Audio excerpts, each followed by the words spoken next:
No sabría decir si Void Stranger me ha resultado un juego divertido, al menos no en el sentido en el que alguien juega algo para relajarse o para sentir una cierta satisfacción al completar objetivos y superar retos. En Void Stranger eso de superar sus retos no hacía más que suscitar aún más preguntas, una fila de fichas de dominó cayendo una sobre otra que nunca parecía tener fin, y que hacía que me volviera loco al mirar en Steam que llevaba 50 horas jugando a un Sokoban, y todavía no tenía ni la más remota idea de qué estaba haciendo. Así que no, la verdad es que no creo que haya sido un juego con el que me haya divertido especialmente, pero sí uno con el que no he parado de obsesionarme día y noche. Un juego que hasta cuando estaba fuera, en el trabajo, haciendo la compra o donde sea, me tenía pensando en él. Admito que caí completamente en su trampa.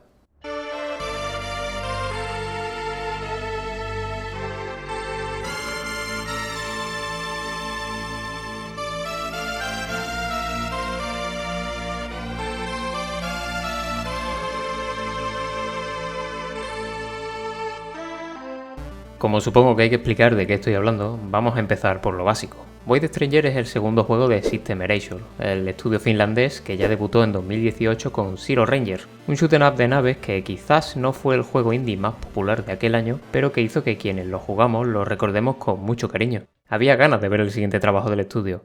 Este vídeo no va de Zero Ranger, pero si os lo puedo vender de alguna forma, que sea así.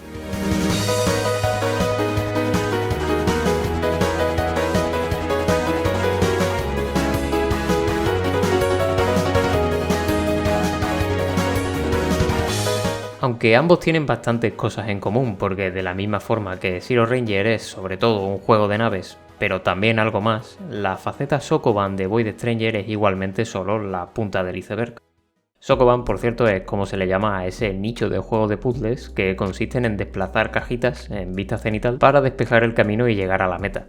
Llamados así por Sokoban, el título de 1982 que es considerado el ancestro de esta clase de juegos. En Void Stranger no movemos cajitas, eso sí. En lugar de eso tenemos una vara mágica capaz de hacer desaparecer una casilla del suelo guardándola en nuestra vara y luego podemos poner esa misma casilla en cualquier espacio vacío. De esta forma, y junto con el estricto movimiento del juego en el que cada mínimo paso implica desplazarnos a otra casilla y solo podemos interactuar con lo que tenemos enfrente, Void Stranger articula la base de sus cientos de puzzles. Decía que esto es solo la punta del iceberg, pero tampoco quiero que se entienda como que es lo menos importante o algo meramente superficial. Tanto en Zero Ranger como en Void Stranger, el estudio ha tratado sus respectivos géneros con respeto y buen hacer.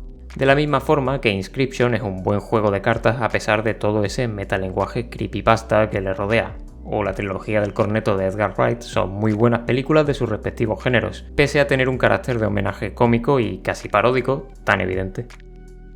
De hecho, aunque en este vídeo me voy a centrar más en lo otro que hay en Void Stranger, donde hay mucho que indagar, realmente estamos todo el rato resolviendo puzzles Sokoban en el juego, rompecabezas que acaban alcanzando unos niveles de complejidad y de variedad bastante altos, muchos de los cuales, si no tienen las herramientas adecuadas, pueden resultar desesperantes, y es una de las razones por las que este juego me ha agobiado en según qué puntos.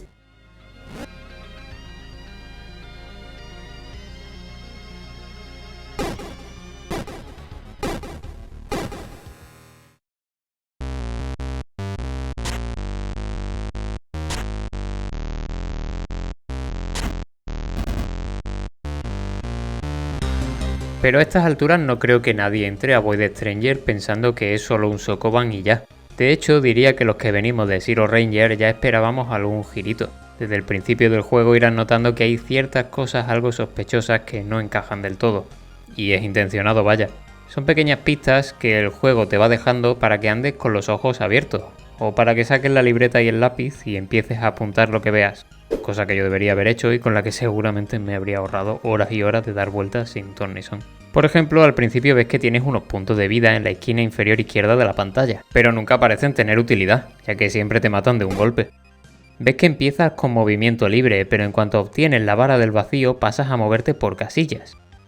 Ves que cuando mueres y no te quedan más vidas, aparece un personaje misterioso que te ofrece un trato con el cual puedes volver a la vida, pero no sabes por qué, ni qué ha cambiado exactamente. Tampoco le faltan los clásicos manierismos de los juegos meta, como cuando te ofrece descansar cada vez que superas una zona y si aceptas, te cierra la ventana del juego para, no sé, para que salgas a tocar hierba y eso. otra cosa que yo también debería haber hecho. Algunas de estas cosas son importantes, otras no lo son en absoluto y otras lo serán a su debido tiempo. Void Stranger quiere que estés siempre atento, pero también puedes ignorarlo. Puedes jugar al juego como un Sokoban normal y corriente, superar todos sus puzzles de uno en uno, disfrutar de la historia, que la hay, y así hasta llegar a los créditos por primera vez. C'est fini, un simpático juego de puzzles que apuntar en backlog. ¿Pero significa eso que ya te lo has pasado? Bueno, eso ya depende de cada cual. No seré yo quien haga gatekeeping a quien solo quiera tomarse Void Stranger como un juego de puzzle lineal para relajarse, aunque de relajante tenga lo justo. Porque de entre todas las cosas que es, también puede ser eso. Pero no es lo más interesante del juego para mí y creo que mucha otra gente opinará lo mismo. Void Stranger tiene secretos. Muchos secretos, y cuando piensas que ya lo has visto todo te encuentras con este post en Reddit en el que hay al menos 3 documentos de texto listando todos los secretos posibles del juego, y te das cuenta de que no conocías ni la mitad, porque están bien escondidos. Algunos de ellos actúan como llaves, no en un sentido literal, sino en forma de conocimiento adquirido que nos permite abordar la mazmorra de una forma en la que no habíamos pensado antes y llegar a nuevos rincones. Lugares que desde el principio siempre estuvieron disponibles, pero ahora sabemos cómo llegar a ellos, al más puro estilo de juegos como The Witness o Outer Wilds. De hecho diría que Void Stranger, al igual que este último, también se presta mucho al meme de sí, es uno de mis juegos favoritos, pero no te puedo decir de qué va, jeje, porque sería spoiler y tienes que descubrirlo tú, pero básicamente es un Sokoban, solo que en realidad es mucho más, guiño guiño guiño. Aunque si os soy totalmente sincero, la mayoría de estos secretos no son indispensables. Si lo que quieres es conseguir el final verdadero del juego, te va a costar mucho trabajo y muchas horas de estar investigando cada recoveco de la mazmorra en busca de pistas que te conduzcan a algún lado.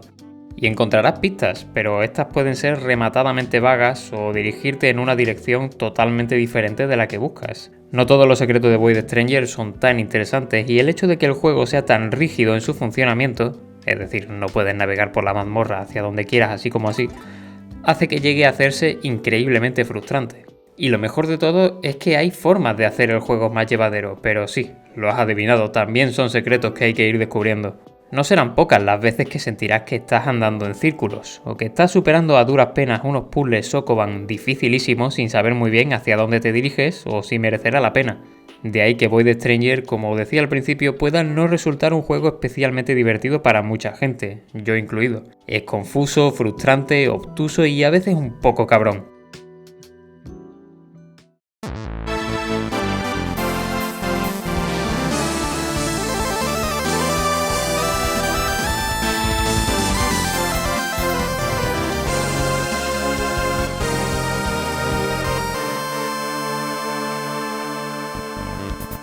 Pero entonces llega ese momento, ese chispazo de genialidad que te lo cambia todo, ese descubrimiento que hace que sientas que merece la pena seguir adelante. La típica epifanía divina que te hace levantarte de la cama a las 2 de la mañana para ir corriendo al PC a probarla. Consejo, no hagáis eso, apuntadlo donde sea y esperaos al día siguiente. Ahí es cuando hace clic Void Stranger. Tenemos esta concepción muy arraigada de que los videojuegos tienen que ser divertidos, de que ese es su propósito final, pasar el rato con algo que nos relaje y que nos haga sentir bien. Y es probable que ese sea el objetivo de muchos juegos, incluido Void Stranger. Pero el arte, y me vais a permitir que me ponga un poco intensito aquí, no es solo entretener, también puede ser causar fricción, una chispa, rabia, excitación, anhelo o incluso indiferencia, pero algo al fin y al cabo. Los videojuegos y el arte en general son valiosos por ser capaces de todo eso y más, son un medio además especialmente ducho a la hora de provocar frustración.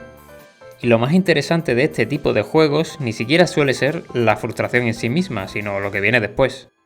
La paciencia, el resurgimiento inesperado, el momento eureka, el bros we're so back, o como quieras llamarlo, el sentir que has aprendido y que ahora eres una persona distinta a cuando empezaste. Eso es lo que suelen buscar esta clase de juegos, aunque no todos, otros simplemente quieren joderte y ya, que oye, también es válido. Nope. Tener una relación antagónica con una obra es tener una relación con ella al fin y al cabo, y eso también nos dice cosas sobre esa obra, sobre nosotros o incluso sobre cómo afrontamos el arte.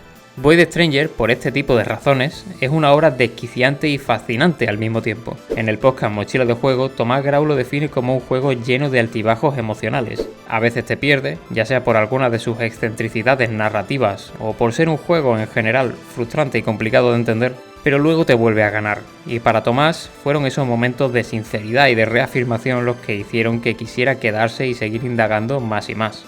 Mi experiencia fue más o menos así, y cuando funcionaba sabía que había una conexión especial. Este juego me hizo perder la cabeza, me obsesionó como hacía tiempo que no lo hacía otro juego. Necesitaba saber más, tenía que averiguar para qué servía esa pista obtusa que acababa de descubrir de casualidad, costase lo que costase.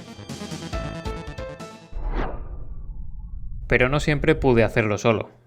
Tuve varios momentos en los que no me quedó otra alternativa que rendirme y buscar ayuda en internet. Y aunque eso pueda ser visto por muchos como una derrota, seamos sinceros, ¿alguien se ha pasado Void Stranger entero sin mirar nada? Si tú, persona que está viendo este vídeo, lo has conseguido o conoces a alguien que lo haya hecho, enhorabuena, seguro que fue increíble. Pero basándome en mi experiencia y en la de mucha otra gente con la que he hablado, este juego te incita a buscar ayuda. Y seguramente os estaréis preguntando, pero John, ¿no acabas de decir que la frustración es necesaria para que el núcleo de la experiencia de este juego funcione? ¿Que también es una forma válida de hacer arte? ¿Acaso estás traicionando la visión del autor? Bueno, vamos por partes. Lo primero es que una cosa no quita la otra. Tan importante es la intención del autor como la de la persona que lo experimenta. Yo al menos no entiendo el arte como un monólogo del autor hacia mí, sino como un diálogo entre ambas partes. Y si quiero buscar ayuda porque el juego me gusta, pero una parte se me está haciendo bola, pues la busco y pa'lante. Nadie me va a dar una medalla, ni tengo que demostrar nada ante nadie. Segundo, pedir ayuda es parte de la intencionalidad de Void Stranger. En la página de itch.io del juego, el equipo de desarrollo te anima primero a confiar en tu ingenio y así, lentamente pero seguro, conquistarás los misterios que se presentan ante ti. Luego, si un puzzle parece imposible, descansa un rato y ya lo intentarás más tarde. Y por último, si eso no sirve, pide ayuda. No necesito que los desarrolladores me tengan que decir cómo tengo que jugar para sentirme bien con ello, que eso es otro berenjenal para otro momento. Pero está bien saber que el juego ha sido diseñado teniendo esto en mente. Visto así, me gusta pensar en Void Stranger como una suerte de artefacto místico que ha de ser descubierto en comunidad, como un gigantesco y desquiciante cubo de Rubik. Obviamente, si no lo jugaste de lanzamiento y tampoco estabas en su servidor de Discord oficial elucubrando teorías junto al resto de la comunidad, esa experiencia ya está más que fuera de tu alcance. Pero aún así, la comunidad del juego es bastante amable. Lo más normal es que si buscas ayuda y encuentras un post de Reddit o del foro de Steam de alguien que tuvo la misma duda, las respuestas seguramente empezarán dando pistas antes de dar la solución completa. Porque a veces uno solo necesita un hilo del que poder tirar, ya que este juego es tan inmenso que es muy fácil sentirse perdido. Y si a eso le sumamos que un solo paso en falso nos puede dejar vendido durante un buen rato hasta que volvamos a recuperar el rumbo de lo que queríamos hacer, más todavía. Porque de nuevo, en palabras de los desarrolladores, cada paso cuenta. Uno de los principales motivos por los que quería hacer un vídeo sobre Void Stranger era para hablar de esto, de cómo el juego de System Erasure me ha hecho reconciliarme con la posibilidad de pedir ayuda en los videojuegos. Y es que a pesar de toda la chapa que os he dado antes, no es algo que me guste especialmente y la verdad es que siempre trato de evitarlo, especialmente en juegos de puzzles. Lo siento como una derrota, como que me he fallado a mí mismo y al juego. Void Stranger me superó con creces y durante ciertos momentos me hizo pensar que quizás yo no estaba hecho para este juego, pero nada más lejos de la realidad. Y esto es aplicable tanto a Void Stranger como a cualquier juego o a la vida misma si nos ponemos filosóficos. La frustración a veces es importante, sí, pero también puede encerrarnos en un bucle que solo conduce a más frustración. Y la frustración conduce a la ira, y la ira al odio, y el odio al lado oscuro, y Dios, es la referencia más boomer que he hecho en este canal. Y no es raro acabar encontrándote en un callejón sin salida, angustiado y agotado. En ese momento no pasa nada por recordar que solo estás jugando a un videojuego y que por mucho respeto que uno le tenga al medio como forma artística, se puede pedir ayuda cuando algo se te hace cuesta arriba. Es la misma filosofía de los Souls, por cierto. De lo contrario, quizá te habrías perdido una experiencia increíble, que es lo que me habría pasado a mí si hubiera abandonado Void Stranger. No lo hice durante todo el juego, claro. También hay muchas otras cosas que acabé sacando por mi cuenta, pero reconozco que ciertos puntos claves habrían sido imposibles sin buscar la solución, o al menos una pista para encontrarla. Agradezco que exista un juego como Void Stranger que sea tan inconmensurable, críptico e inmisericorde, pero que al mismo tiempo te anime a pedir ayuda si te sientes frustrado. Que un juego sea difícil no significa que no pueda ser amable. Y quizás el pedir ayuda te lleve a descubrir otras facetas del mismo, o a conocer a gente guay que también comparte el mismo interés que tú por el juego. Los juegos también pueden usar la frustración como una vía para hacernos conectar con otras personas, para crear un sentimiento de comunidad y cooperación en torno a la obra. En la vida uno no puede hacerlo todo solo, al fin y al cabo. Yo os animo a jugar a Void Stranger a ciegas, sin ver spoilers en la medida de lo posible. Intentadlo a ver qué conseguís y hasta dónde llegáis, y ya si se pone especialmente duro y la perseverancia deja de servir, Vosotros decidís qué hacer. Sé que tal vez todo esto que he dicho os eche un poco para atrás, sobre todo si ni siquiera sois muy fan de los Sokoban, como es mi caso, pero esta solo ha sido mi experiencia personal. Quizá la vuestra sea diferente, o quizás no, y lo disfrutáis igual que lo disfruté yo, obcecándome hasta mis límites. Pocos juegos me han intrigado y motivado tanto como Void Stranger, y eso creo que es mi mayor halago hacia él. Si no lo habéis hecho ya, probadlo. ¿Qué es la vida sin obsesiones, al fin y al cabo?